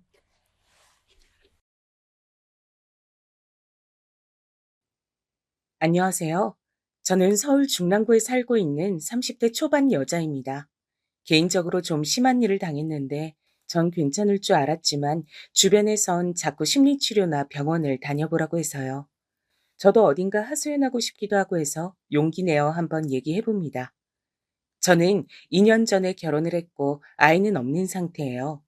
남편이나 저나 둘 다 신혼을 즐기고 싶었고 나이도 30대 초반, 중반 정도였거든요. 그래서 어른들도 그닥 조급해하진 않으셨어요. 어머니 한 분 빼고는 말이죠. 암만 세상이 바뀌었다 해도 나는 잘 모르겠다. 주변 보면 30 넘은 며느리 둔 애들은 그렇게 마음고생들을 해. 애기가 너무너무 안 생겨서 그렇게 피눈물을 흘린다더라. 뭐 우리 아들이야 남자라 상관없다지만 갖고 싶을 때 안 생기면 너만 고생이잖니. 안 그래? 아, 네. 어머니 말씀도 맞죠. 네네. 저희도 생각이 아예 없는 건 아니라 마음은 있어요. 너무 걱정 안 하셔도 돼요, 어머니. 저는 간단하게 말을 맺었고 어머니는 저의 이런 반응을 탐탁치 않아 하셨어요. 물론 남편이 자기 엄마한테 충분히 어필하긴 했었더라고요. 나는 엄마한테 몇 번이나 의견을 전했어. 우리가 알아서 한다고. 그러니 우리 둘 다 있는 상황에선 얘기를 못 하시나 봐. 나 없을 때 자기한테 그러셨나 본데 당신이 듣고 적당히 좀 넘겨주라. 어른들은 그냥 결혼하면 바로 손주 보는 줄 아시잖아. 남편도 이렇게 양해를 구했고 저도 별로 크게 스트레스가 되진 않았어요. 어차피 시댁과 우리 신혼집은 먼 편이었고 별로 접촉할 일도 없었거든요. 그리고 뭐랄까, 전 결혼하면서 크게 환경이 바뀐 게 없었답니다. 친정도 가깝고 대학 때부터 친하게 지내던 친구는 여전히 집 근처에 살고 있었어요. 자주 만났고요. 지금부터 이 친구 이야기로 쭉 끌고 나갈 예정이니 잘 들어주시면 좋을 것 같아요. 이 친구는 대학 때 만났고 이름은 지영이에요. 그때부터 얼굴도 화려하게 이쁘고 늘 남자친구가 있었죠. 그런데 매번 인기도 딱히 없고 연애도 별로 안 해본 제가 얘보다 먼저 결혼을 했고요. 그걸 많이 서운해하더라고요. 미숙이 너? 이렇게 빨리 결혼할 줄 몰랐어, 정말. 그 오빠가 그렇게 좋아? 그리고 뭐가 급해서 빨리 하냐? 연애도 실컷 하다가 결혼해야지. 내가 볼 땐 너 전에 만났던 남자애가 훨씬 괜찮은데 말이야. 지금 오빤 너무 늙어 보여. 지영이는 이렇게 딴지를 걸 정도로 꽤 서운했던 모양이에요. 나 어차피 결혼해서 얼마간은 애기 안 갖고 똑같이 생활할 거야. 우리도 계속해서 만나면 되지. 네 남자친구랑 넷이서 자주 보자. 우리 남편도 네가 나랑 제일 친한 친구인 거 아니까 잘해주고 싶어 해. 다 같이 한번 보재. 이 말처럼 결혼한 뒤 얼마 안 돼서 우리 신혼집에서 다 같이 모였는데요. 지영이는 저희 집 곳곳을 둘러보면서 무척 부러워하더라고요. 우와, 집 너무 이쁘다. 나도 이런 곳에서 살고 싶다, 자기야. 미수가, 여기 위층이나 아래층이나 이사 가면 꼭 말해줘. 나도 남친이랑 결혼해서 여기 살고 싶어. 오빠, 진짜 능력 좋으시다. 오빠 진짜 너무 멋지세요. 이런 집을 선물하시다니. 미숙이 진짜 복이 많네요. 지영이는 이렇게 내내 감탄하면서 자기 남친 옆구리를 푹 찌르기도 하고 제 남편에게도 멋지다며 박수를 쳐대기도 했답니다. 사실 이 집은 남편이 홀로 다 준비해서 들어온 건 아니고 저희 친정에서도 40%는 보태주셨거든요. 그런데 이 부분은 지영이가 어찌 생각할지 몰라서 굳이 얘기하진 않았어요. 예전부터 약간 승부욕이 있는 애였거든요. 나는 돈이나 뭐나 자랑하는 사람들 너무 싫더라. 그거 다 지들이 그 부분에 부족한 게 있고 열등감 있으니까 그런 거야. 멀쩡한 사람들이 자랑하고 그럴 게 뭐 있어? 그리고 아까 걔 말이야. 지 가방이랑 지네 집 돈 얼마나 많은지, 결혼식은 어디서 하는지 그런 말 하는 거 진짜 꼴보기 싫었어. 누가 물어는 봤냐고. 이처럼 특정 주제나 돈 관련해서 이런 말들 나오면 되게 싫어하는 분위기였어요. 제가 알기로 얘네 집도 엄마가 건물을 갖고 계시는 걸로 아는데 아무튼 본인보다 잘나 보이는 사람을 좋아하진 않았어요. 그런 건 그냥 친구로서 하나의 특징으로만 알고 넘겼는데요. 이 무렵 때가 저와 지영이 사이가 가장 좋았던 가장 보기 좋은 시대에 막이 내리는 때였다는 걸 전 몰랐네요. 왜냐하면 얘랑 저는 거의 10년 가까운 친구였고 우리 엄마도 얘를 무척 예뻐하셨거든요. 근데 뭐랄까, 친정 엄마들에겐 어떤 예감이라도 있는 걸까요? 우리 엄만 원래 그런 말 절대 안 하는 사람인데 돌연 이런 말을 하시더라고요. 미수가, 너 이제 결혼했고 하니까 초반엔 집들이네 뭐네 할지 몰라도 부부 사는 집에 사람 그렇게 자주 불러들이는 거 아니야. 그리고 누구냐? 그 지영이? 걔도 결혼한 친구 집에 뭘 그렇게 자주 와? 작자고라 그래. 그냥 놀러 오는 건데 뭐. 나 시집 가서 서운하대잖아. 집도 가깝고 전엔 자주 놀았으니까 그치. 엄마 지영이 좋아했으면서 왜 그래? 그게 암튼 뭐 그러는 거 아니야 어쨌건. 애인들끼리 있을 때 만나는 것도 아니고 남편이 있는데 알아서 자중을 해야지. 아유, 걔는 걔네 엄마가 그런 것도 안 가르친다니. 엄마는 묘하게 마음에 안 든다는 식으로 말을 하더라고요. 아무튼 저는 크게 신경은 안 썼고 지영이는 저희 집에 일주일에 한 번 정도는 왔었는데요. 저희 어머니랑 마주친 날이 있었어요. 근데 이땐 저도 약간 좀 고개를 갸우뚱하게 되더라고요. 우리가 아무리 친구지만 이건 왜 그러지 싶었는데 제가 예민한 걸까요? 어머, 어머, 미숙이 어머님이시구나. 아, 그럼 창호 오빠 어머님이신 거죠? 우와, 진짜 창호 오빠랑 어머님이랑 너무너무 닮으셨다. 오빠가 어머니 닮아서 그렇게 잘생겼던 거네요. 이렇게 뵈니까 너무너무 반가워요. 저는 평소에 어머니에게 꽤 무뚝뚝하고 일상적인 대화를 잘 안 하는 편인데요. 지영이가 저희 어머니께 착 달라붙어서 조잘조잘 수다를 떠는 거예요. 친구 시어머니인데 저랑 우리 어머니 사이가 그렇게 좋은 것도 아닌데 약간 이상하게 느껴지더라고요. 저도 어머니라고 불러도 되죠? 미숙이랑 창호 오빠 둘 다 아는 사이고 오빠 어머님이시니까요. 여기 같이 앉으세요. 미숙아, 내가 커피 내릴까? 우리 아까 먹던 빵 그거 다시 잘 나오자. 여기 이 그릇 꺼내면 되지? 이러면서 되게 싹싹하게 구는데 평소 저희 엄마한테도 그러긴 했지만 이때 대상은 우리 시어머니잖아요. 보통은 그냥 인사하고 슬쩍 거리를 두지 않나요? 저희 어머니는 또 본인 며느리 같지 않고 입 안에 혀 마냥 살갑게 구는 지영이를 보고 그게 마냥 기분 좋으셨나 봐요. 같이 앉아서 얘기를 하시는데 아예 대놓고 이렇게 말씀하시더라고요. 아이고, 맨날 딱딱한 우리 며느리 옆에 이렇게 재간둥이 친구가 있었네. 아가씨는 얼굴도 그렇게 이쁘게 생겨서 어쩜 이렇게 상냥하고 착해? 내가 얘네 집 와서 여기 앉아서 대접받아 보긴 또 처음이네. 아들네 와서도 맨날 문 앞에 반찬만 놓고 갔는데 말이야. 이거 참 의도치 않게 저라는 사람을 가운데 두고 뭔가 지영이랑 비교되어지고 있는 거예요. 지영이는 곧장 저를 감싸긴 했지만 이 흐름은 참 기분이 안 좋더라고요. 에이, 어머니, 그렇게 말씀하지 마세요. 우리 미숙이도 마음이 얼마나 따뜻한 앤데요. 저한테도 맨날 결혼 잘했다고 저보고 빨리 결혼하라 그랬어요. 너무너무 행복하다고 그랬고요. 앞으로 자주 오시면 되죠. 이거 빵, 이 부분 맛있어요. 드셔보세요, 어머니. 이런 식으로 앉아 있다 보니 어느새 저는 슥 일어나서 집의 다른 부분들을 정리하게 되었고, 지영이는 저희 어머니랑 앉아서 우리 남편 얘기를 하고 있는데 참 너무 이상한 그림인 거예요. 본의 아니게 이때 제 안에서 묘한 감정이 들더라고요. 아무튼 어머니는 그렇게 1시간가량 앉아있다 집에 가셨는데요. 그날은 저도 바빠서 곧 나가느라 그럭저럭 잊어버렸어요. 헌데 며칠 뒤에 황당한 전화를 받은 거예요. 어머니로부터 말이에요. 응, 그래, 집이니? 그때 그 네 친구 말이야. 우리 집에다가 과일을 보냈더라고. 아, 저번에 나한테 뭐 어머니 어쩌고 하면서 친하게 지내고 싶다고 뭐 보낸다더니 진짜 보냈지 뭐야. 이거 고맙긴 한데 나도 어떻게 답례를 해야 하나? 전화했는데 바쁜지 안 받네. 네가 대신 고맙다고 인사 좀 전해라. 전 이 내용을 듣고 순간 너무 놀랬고 곧장 전화해서 물어봤어요. 그랬더니 얘는 너무 발랄하고 밝게 반응을 하는 거예요. 응, 맞아. 그날 내가 어머니 형과까지 모시다 드리면서 번호도 교환했지. 에이, 왜? 창호 오빠도 내가 알고 너희 시어머니시니까 우리 할머니네 농장 사과 보내드리려고 연락처 받은 거야. 내가 말 안 했던가? 아마 바빠서 잊어버렸나 보다.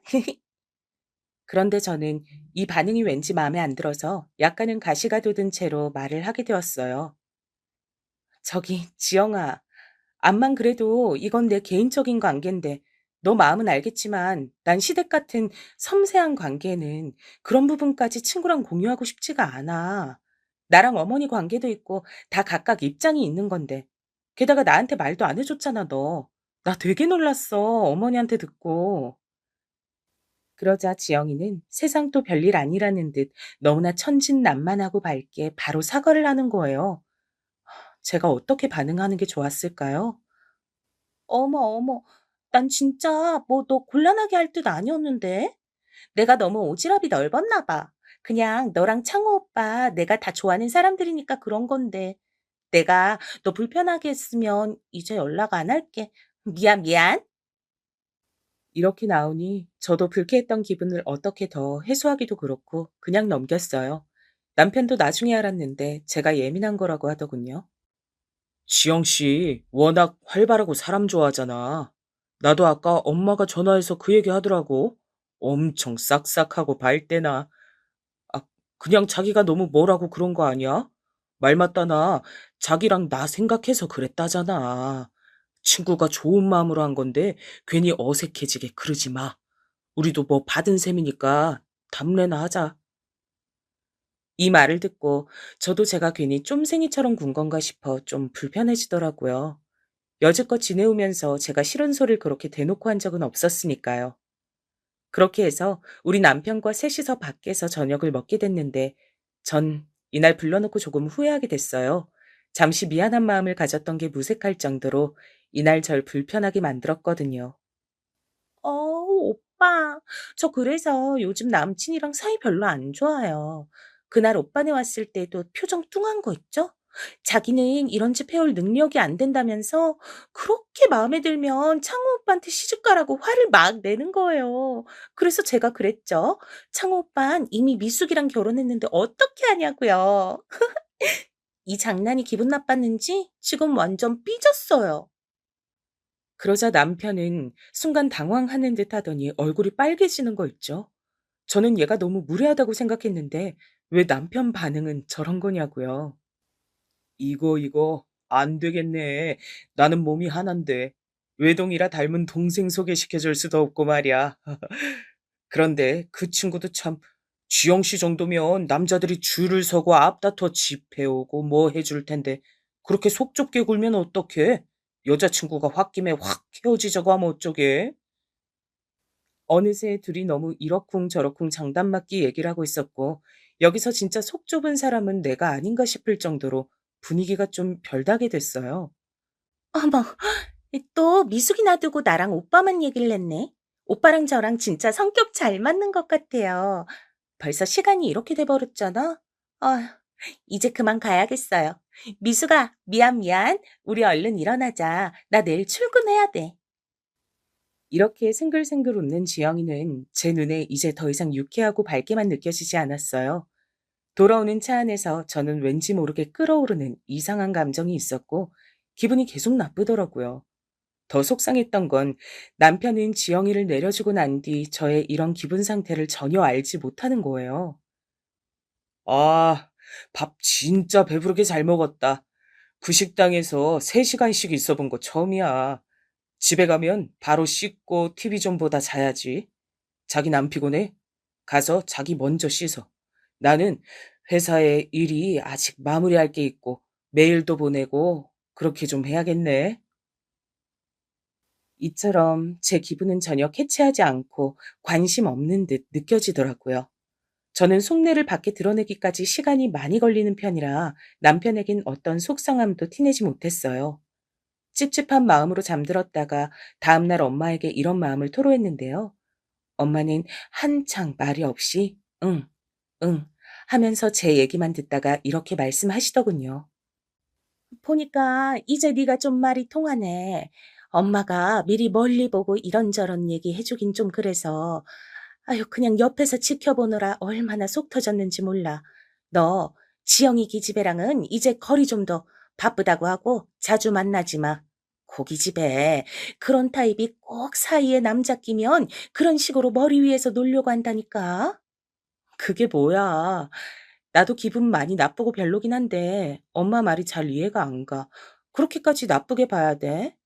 얘는 네 엄마가 옛날 얘기하면 무슨 원시 시대 얘긴 줄 알지? 인간은 어딜 가나 많은 군상들이 있는 거야. 엄마가 네 아빠랑 살고 어쩌고 할 때는 그런 애들 없었는 줄 알아?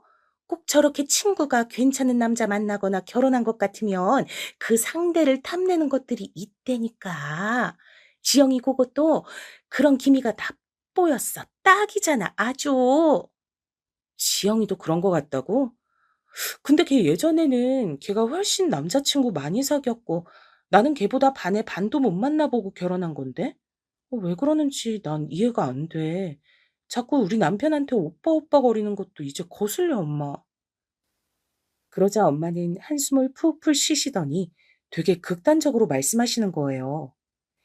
너, 이 말 들으면 또 엄마한테 뭐라 할 것 같은데 어쩔 수 없어. 나는 너 생각해서 하는 말인 거니까. 너, 지영이랑 연락 끊어. 아예 보지 마.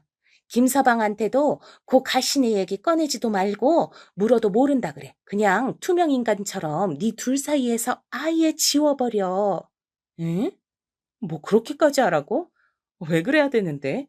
남편도 뻔히 연락처도 알고 다 아는데 걔 우리 어머니 연락처까지 알아. 어휴, 별 진짜.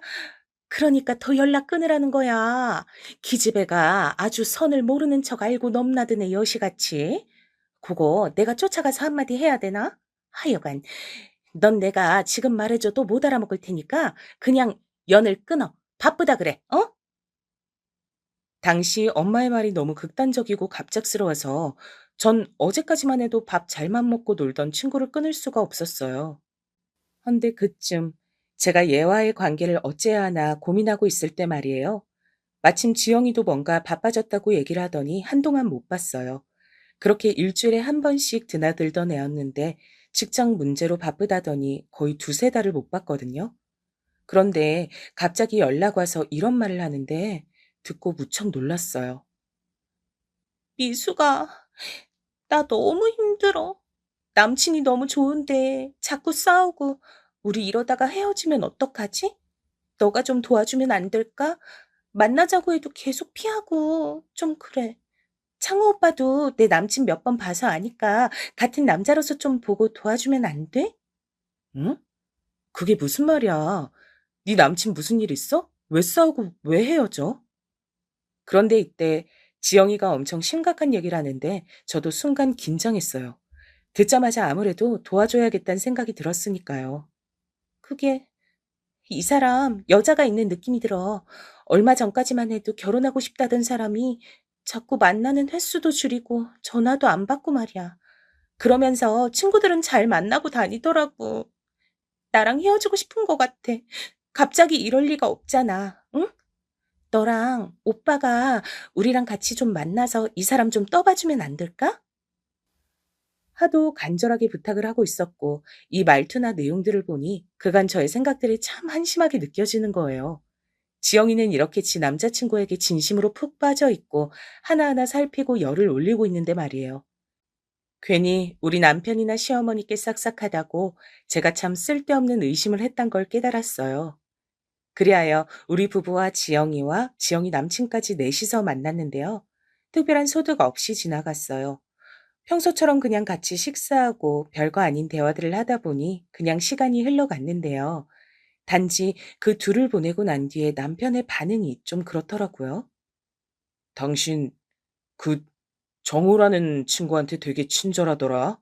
굳이 그럴 필요 있어? 남자들은 그렇게 잘해주면 착각해. 결혼한 여자건 아니건 간에. 아니, 이게 무슨 소린지 모르겠네. 오늘 보통 상황 아니었잖아. 지영이 걱정하는 것 때문에 다 같이 만난 거고, 나도 그것 좀 살피려고 정우 씨한테 커피나 이런 것 좀 챙겨준 것 뿐이야. 여하튼, 나는 그 정우라는 친구 별로야. 지영 씨도 왜 그런 놈을 만나는 건지 원. 허우대만 멀쩡하니 영 실속 없어 보여. 아마 뒤로 여자 둘 셋은 더 만날 것 같은 기생 오랍이야. 만날수록 그렇게 느껴진다니까. 이런 대화를 나누고 나니 전 영 찝찝하고 불쾌한 마음이 들었어요.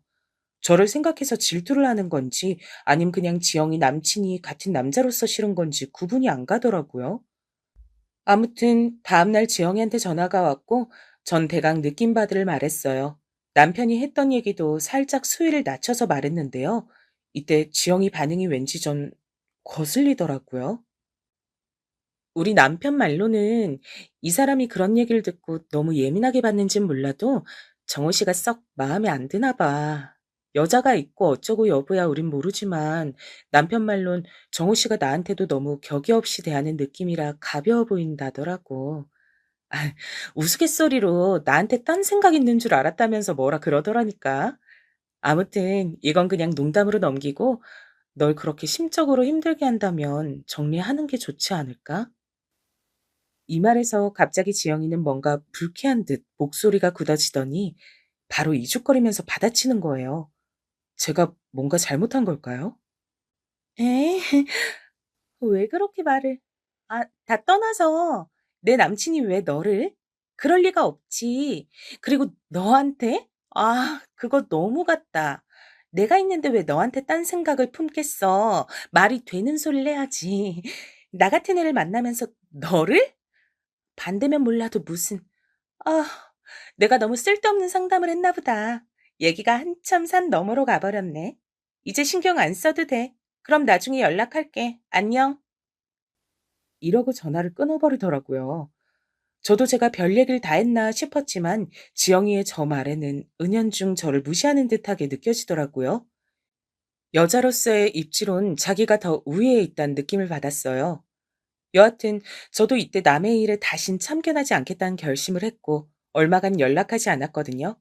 그런데 한 3주쯤 지나 전 근래 겪은 일 중 가장 황당한 일을 경험하게 됐어요. 모르는 번호로 전화가 왔길래 받았는데 순간 너무 놀라서 말이 안 나오지 뭐예요. 네? 누구시라고요?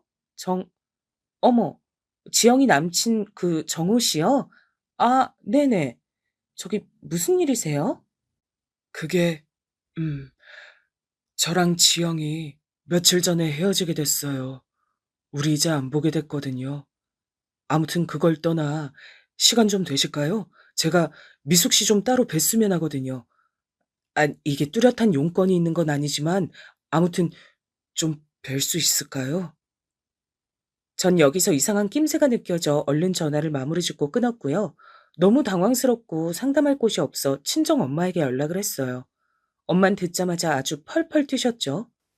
얘 너 전화 잘 끊어버렸다. 그거 미친놈 아니야. 아니 여친의 친구가 아니 그냥 친구도 아니고 결혼해서 남편까지 끼고 넷이 만났으면서 뭘 따로 봐? 아 그런 놈이니까 지영이랑 헤어졌나 보구만. 됐어 이제. 그놈도 차단해버리고 다 삭제해버려. 지영인 뭐 그딴 거나 만나가지고 너한테 이렇게 민폐를 끼치냐? 그러게 내가 뭘 했어. 지영이라도 인연 끊으랬지? 말을 안 들어 너는. 결국 좋은 소리를 못 들었고 이래저래 저도 고민이 많아지던 차 갑자기 엄마가 이런 말을 하시더라고요. 사실 나도 오늘 너한테 전화하려고 했어. 엄마 손목 별로 안 좋은 거 알지? 이번에 계단 내려가다가 그놈의 손목으로 잘못 짚었다가 미끄러져서 굴렀지 뭐야. 그렇게 심각한 건 아닌데 혹시 다른 데도 큰일인 거 아닌가 해서 병원 가봐야 되거든? 너 시간 되면 같이 좀 갈까? 순간 저는 제 얘기만 하느라 엄마의 근황을 이렇게 들은 게 너무 미안하더라고요. 서둘러 남편에게도 전화해서 얘기했고 기왕 이렇게 된 거 이틀 정도 엄마에게 가 있기로 했어요. 어, 장모님 아프시구나. 그래. 간 김에 말 맞다나 이틀 정도 자면서 좋은 시간 보내고 와. 내가 뭐 도울 것 있으면 연락하고. 수요일쯤 내가 연락할게. 데리러 가면 되지 뭐. 이렇게 의외로 남편은 신혼인데 제가 친정서 자고 온다는 걸 너그럽게 봐주더라고요. 사실 저랑 남편도 지영이 남친과 넷이 만나고 괜한 설전을 벌인 후 왠지 모르게 좀 대화가 적어진 편이었어요. 일단 친정 다녀와서 남편과 시간을 좀 보내야겠다는 생각을 했는데요. 그리고 엄마네 가서 같이 시간 보내는데 역시나 우리 부부 사이를 물어보시더군요. 니네도 얼른 애기 가지고 해야지. 그리고 남편이랑 대면대면한 상태였으면 여기로 오면 안 됐어. 어떻게 부부 사이 좋게 해결 보고 왔어야지. 김서방은 내가 볼 때 참 무뚝뚝해 보여. 그런데 너도 똑같이 그러니 뭐 문제가 생겨도 소가리만 할 것들 같단 말이지. 좌우지간 너 오래 있을 것 없어. 내일 그냥 집에 가. 나 괜찮으니까. 엄마는 한사코 등 떠밀며 가면서 저를 빨리 가라고 보냈고 이런 쓸데없는 야단이 기가 막혀 그냥 집에 왔는데요. 음, 이날 비밀번호를 누르고 집에 들어가던 그 순간은 저는 뭐라고 말하면서 설명하면 좋을지 모르겠네요. 다시 그 전으로 돌아가고 싶은 건지 아니면 그런 일이 있어서 잘 됐다고 해야 하는 건지 모르겠지만 아무튼 그날 저는 문을 열고 들어간 제 집에서 어마어마한 영화 같은 장면을 맞닥뜨리게 되었답니다. 절 제일 먼저 반긴 건 다름 아닌 지영이었답니다. 어, 미수, 미수가, 너 내일 온다고, 아니. 그렇죠. 이렇게 저를 알아보고 인사해줬어요. 제 집에서. 이 집에 몇 번이나 놀러 왔지만 비밀번호 같은 건 알 리가 없을 테니 당연 누가 열어줘서 들어왔을 테고 얘가 저도 없는 우리 집에 이렇게 온 건 깜짝 파티라도 열어주러 온 것이었을까요? 그랬으면 현재 제가 이렇게 홀로 서 있는 입장이 되지 않았을 텐데 말이에요. 그리고 지영이는 뭔가 이벤트 해주러 왔다거나 단순히 집에 방문한 손님 같아 보이지 않고 이제 막 씻고 뽀얀 얼굴로 제 샤워 가운을 입고 서 있었어요. 저는 그 모습을 보고 짧게 읊조렸어요. 안방에서 씻고 나왔네? 내 옷을 입고 있어? 화장대에 걸쳐둔 거 그거 주워서 입었나 봐. 그거 빨아야 되는데 그냥 두고 나간 건데 딴 거 입을래?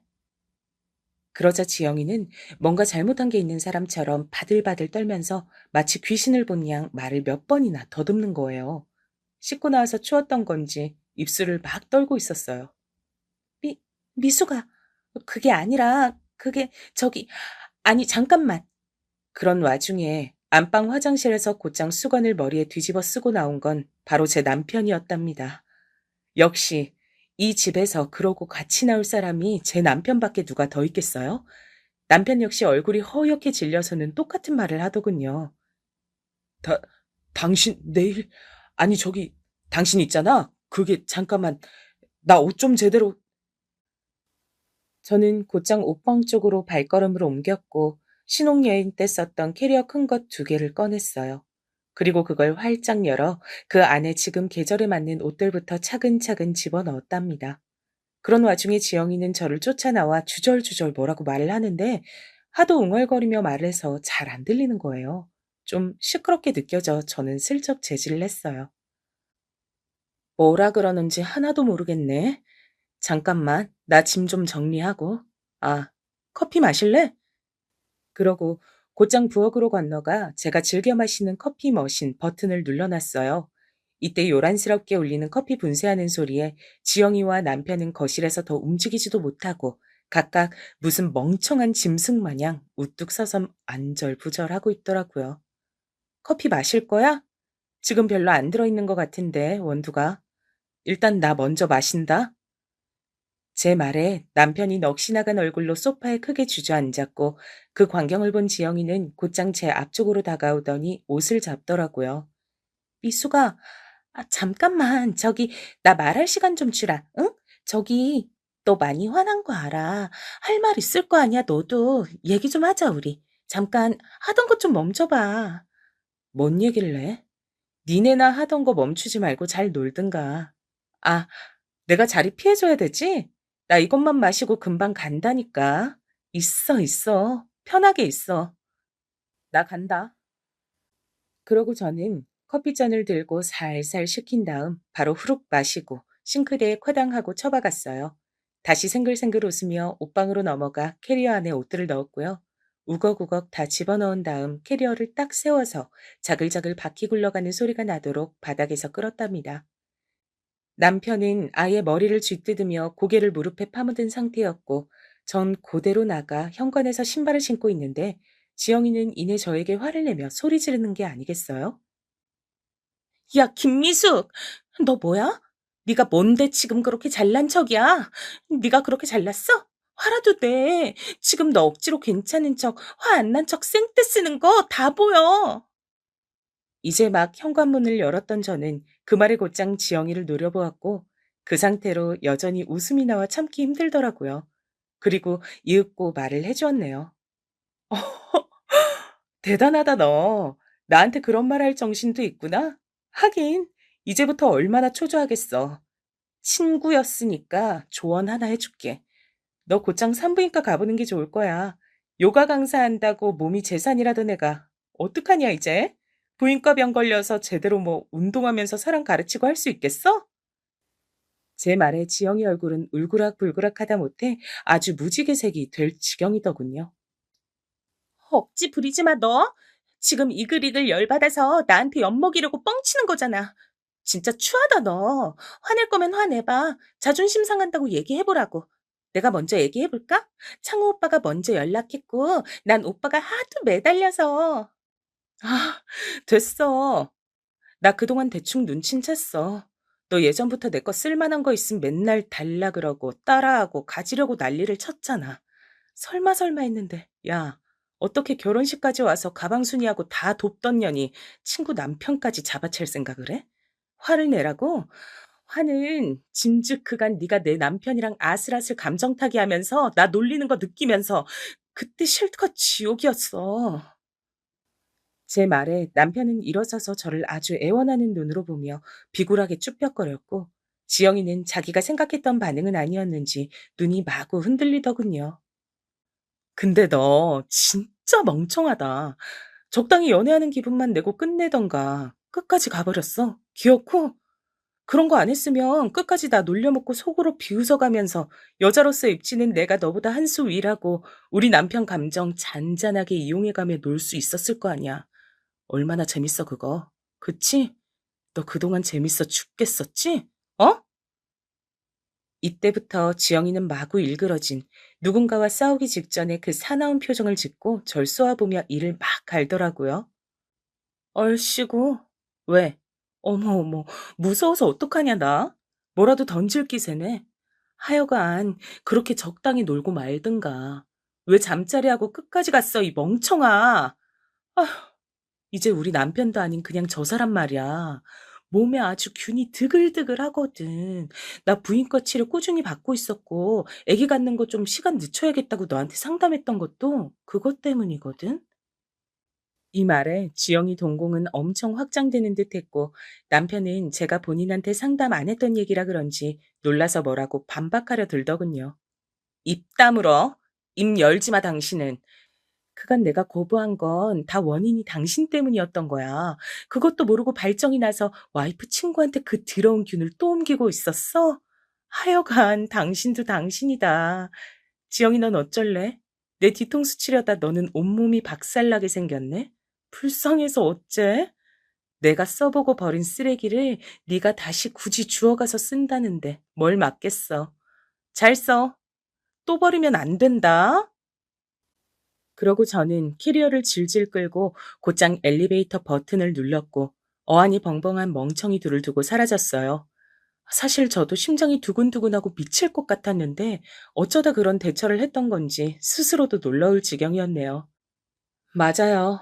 이미 저는 충분히 머릿속에서 지옥을 오랫도록 겪어왔고 그 실체를 그날 눈으로 본 것뿐이었어요. 부인과를 다녀 남모를 고민을 안고 있던 것도 사실이었고요. 그렇게 저는 친정집에 왔고 엄마는 제 등을 마구 때려가며 화를 내셨네요. 이거사, 내가 그렇게, 아유, 이것들 어딨어. 쫓아가서 다 쥐어 뜯어놔야겠다. 지영이 고년, 내가 그렇게 지한테 잘해줬는데 기어 이 사단을 내? 이걸 죽여 살려? 저도 새삼 들으면서 뒤늦게 분노가 밀려와서 속이 울렁울렁거리더라고요. 뻔뻔스럽게 내 옆에 붙어선 우리 집을 그렇게 드나들고 내 남편과 아슬하게 간보며 감정선을 타는 것 같더니만 그게 그저 단순한 예감이 아니라 진짜였다니요. 몇 번이나 캐치되는 뭔가가 있었지만 생각해보니 안타깝게도 그건 심증이었을 뿐 진짜 실물 증거는 못 되더군요. 엄마도 마침 이때 물으셨고요. 잠깐만 말이야. 너 증거 있어? 사진도 찍고 그러고 나온 것도 아니고 몸만 싹 나온 거 아니야. 아유, 뭐라도 어떻게 해놨어야 하나? 아유, 아유, 억울해 진짜. 그 말에 저는 정신이 번쩍 들었고 머릿속에 떠오르는 사람이 하나 있었어요. 누건 뭐건 간에 붙잡고 증거할 것만 제가 잡아내서 지영이와 남편을 정말 차근차근 숨도 못 쉬게 조이고 싶었거든요. 시간이 갈수록 저는 온몸에 분이 차올라서 머리에서 연기가 나지 않을까 싶을 정도로 점점 참기 힘든 상황이었어요. 그리하여 지영이 전 남친에게 연락을 한 거예요. 그 전 연락은 제가 야멸차게 끊어버렸는데 먼저 하려니까 좀 조심스럽더라고요. 아무튼 어렵게 전화를 걸었어요. 안녕하세요. 저기, 저번에 뭔가 할 말이 있으신 듯 했는데 그게 뭔가 해서요. 특별히 저한테 하실 말씀이라도 있으셨던 건가요? 이렇게 물으면서도 저는 만약 제 남편과 지영이의 한에 관련된 게 아니라 쓸데없는 용건이면 단칼에 자를 생각이었어요. 좀 떨리는 마음으로 꽤 불편한 상태로 연락해 봤는데 역시는 역시였답니다. 아, 안녕하세요. 사실 저도 그때 연락드리면서 조심스럽더라고요. 편하게 연락할 관계는 아니니까요. 근데 좀 외람되지만요. 거기 그쪽 남편분이랑 지영이 이렇게 말씀드리면서도 죄송하지만 그것 때문에 할 얘기가 있던 거예요. 솔직히 저도 잊어보려고 했는데 너무 분이 안 풀려서요. 여기서 저는 눈이 번쩍 뜨였고 심장이 쿵쿵쿵 뛰더라고요. 뭔가를 찾았다는 생각이 들기도 했고 반면 내가 그동안 의심해오던 불쾌한 상황들과 내가 직접 눈으로 봤던 증거 외에 뭔가를 또 보게 되는구나 싶어 일단 마음을 단단히 먹었어요.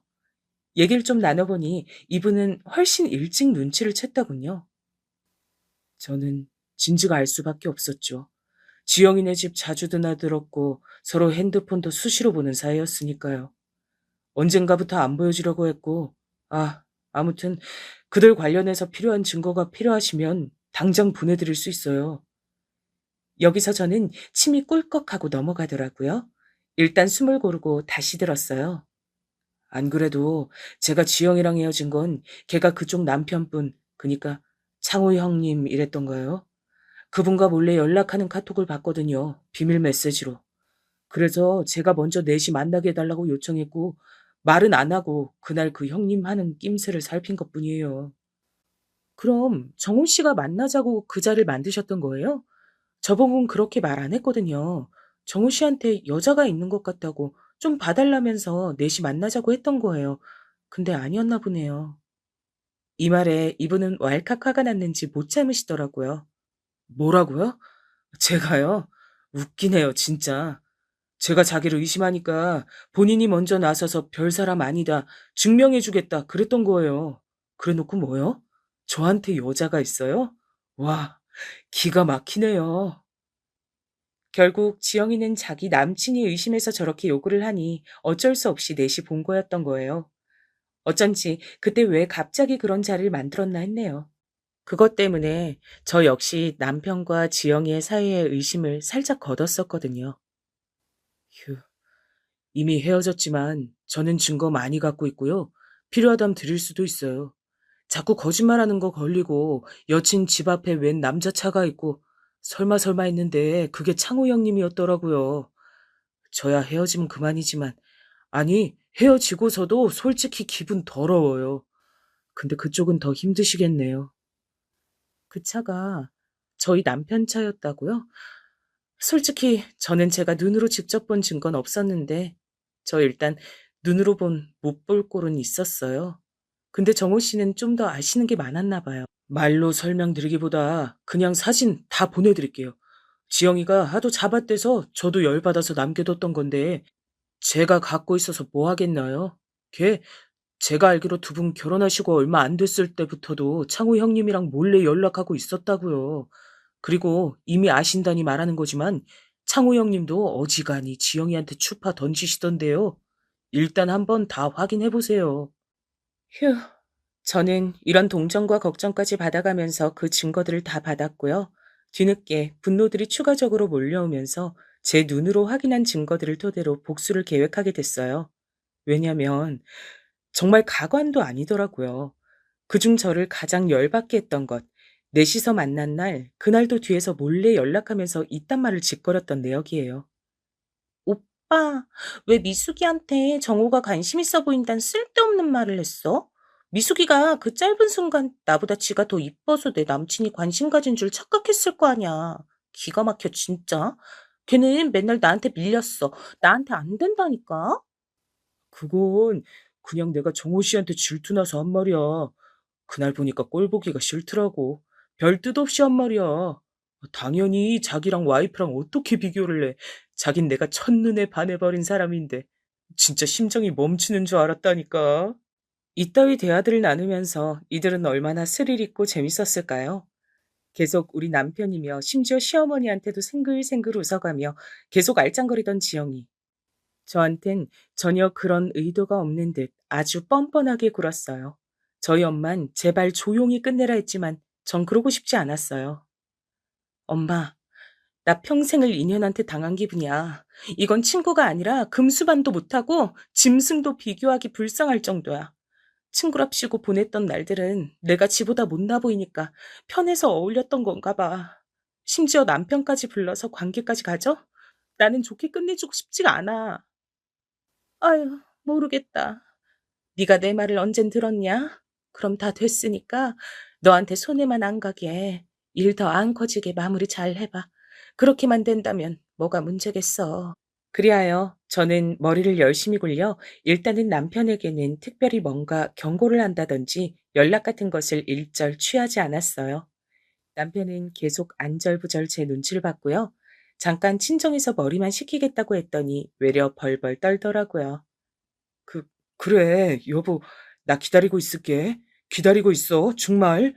자기가 생각하는 그런 일들, 아니, 내가 다 잘못했어. 제발, 기다릴게. 연락 줘야 돼, 응? 우선은 저는 알겠다고 답하고 한숨을 훅 쉬며 끊었고요. 엄마 집에 있으면서 며칠을 고민해봤습니다. 남편도 남편이지만 지영이 인연을 먼저 싸그리 다 망가뜨리고 싶었어요. 뭔 낯짝인지 저희 친정집까지 찾아왔고 엄만 아무것도 모르는 척 애써 외면하고 들어오셨다더군요. 그거 미친년이야 진짜. 아직도 너랑 내가 만만한 거지. 할 말이 있다고 오해가 있는 것 같다면서 과일 바구니 들고 왔지 뭐냐. 나 당뇨 있어서 이런 거 못 먹는다고 너랑 연락을 하고 오던지 하라고 그냥 내보냈어. 으휴. 이 말에 저는 활활 타올라 빠르게 여기저기 알아보면서 자문을 구했고요. 급기야 일을 저질렀습니다. 그건 지영이가 요가 강사로 일하는 상가 커뮤니티에 익명의 글을 올려 유부남 꼬셔서 바람 피운 강사가 있다고 슬쩍 인상착의를 흘리는 일이었어요. 그리고 많은 이들이 보도록 조회수가 한 1000이 될 때까지 기다렸다가 삭제해버렸습니다. 결국 소문은 순식간에 퍼졌는데요. 반응이 바로 왔던 건지 지영이는 저한테 한 3일 뒤쯤 전화해서 난리를 치더군요. 김미수, 너 이런 애였어? 제대로 확인도 안 하고 내가 그렇게 설명한다고 했는데 너 나를 유부남이랑 바람난 상간녀로 만들었더라? 난 그런 글 쓴 적 없는데? 그리고 그거랑 상관없이 너 웃긴다. 상간녀 타이틀 막상 머리에 써보니까 분해? 아니라는 증거 한번 촘촘히 따져서 줘봐 그럼.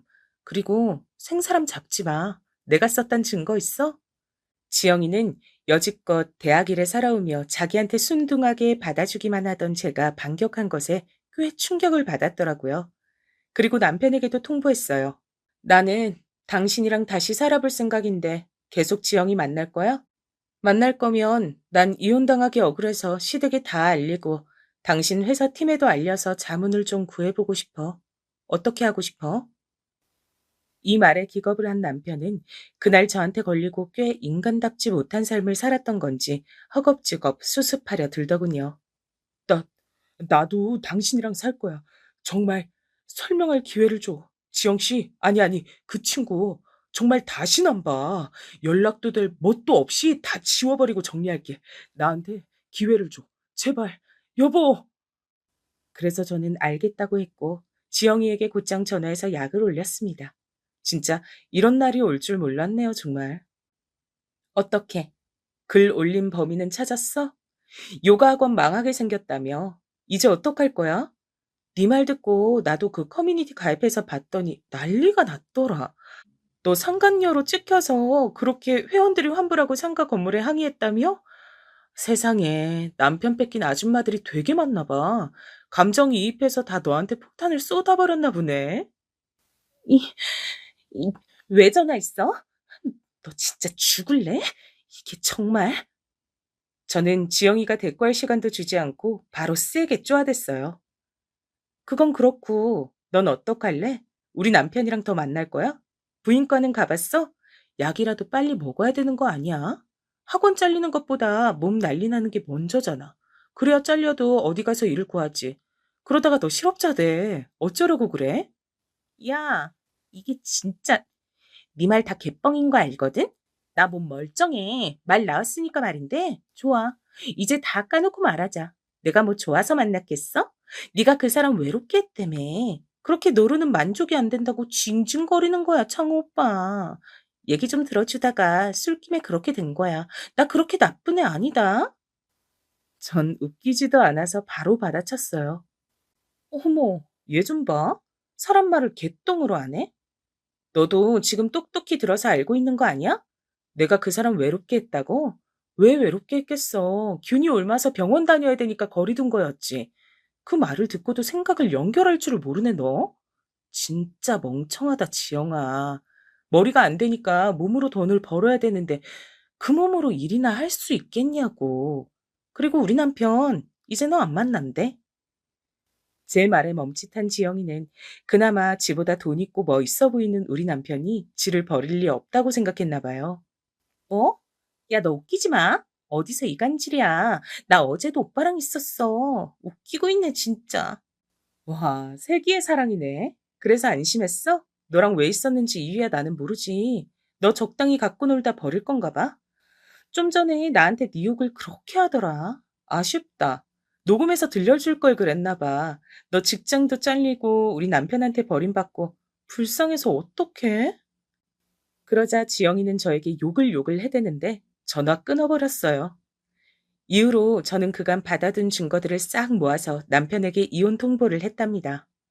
안 하겠다고 하지 않았냐던 남편이 난리를 치고 물고 늘어지고 어머니까지 오셔서 마구 항의를 하시길래 저는 증거들 다 제시했어요. 회사에 다 불겠다고 엄마까지 나섰고요. 어머니, 지금 너무 주제를 모르시는 것 같아요. 이혼 안 한다 그랬으면서 이러는 게 어딨냐고요? 어머니 아들이 며느리 친구랑 놀아난 건 눈 감고 안 보고 싶으시죠?